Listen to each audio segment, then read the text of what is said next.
Hi, I'm Megan McLeod, a third-year medical student at Vanderbilt University School of Medicine and a supporter of AspireToSTEAM.org.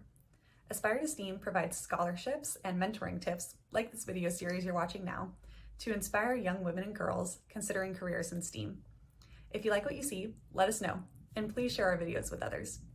In this video, I'll answer the question, what classes did you take in high school that helped you prepare? So I will preface this tip by saying there is a basic core curriculum that I think every high school kind of expects their students to take. Some courses in science, math, English, etc., language that you are going to get exposure to no matter what.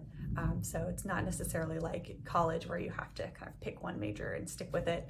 And I also know that high schools across the country allow you to pick your courses differently.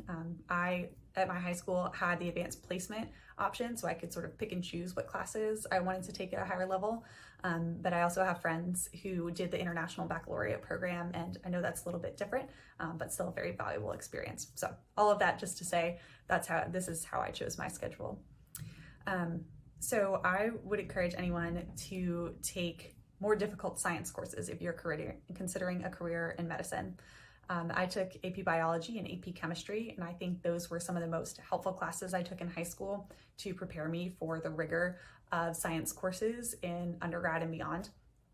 I also took some advanced placement English classes, which I think were useful to kind of keep me accountable in reading and exploring some of those more humanitarian concepts that I mentioned I was interested in a previous video.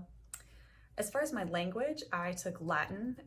It was helpful primarily for knowing root words for the SAT and a little bit later on for knowing medical terminology as well, though certainly it's not required that you know Latin to master medical terminology. I also tried to get some exposure to more difficult math classes. I took calculus as well as statistics. And I think having early exposure to those sort of courses is useful because you will need them in higher level science courses as you go on. And I still use statistics all the time when I am analyzing papers or even doing my own research. So certainly getting early exposure is a great thing to have. I would also encourage you, if you have interest outside of the hard sciences or outside of English, to take more difficult courses in those as well. I ended up taking AP Economics and AP Government, honestly, primarily because I really liked the teacher. And I fell in love with economics to the point that it became my undergrad major.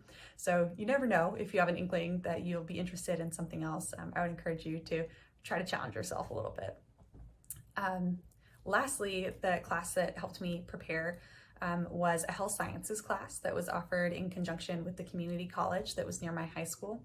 And I had the chance through that class to spend a few hours every morning learning medical terminology, some basic physical exam skills, and eventually shadowing with a pediatrician a couple hours every week. I did end up having to kind of have a trade-off between taking that class versus taking AP Physics.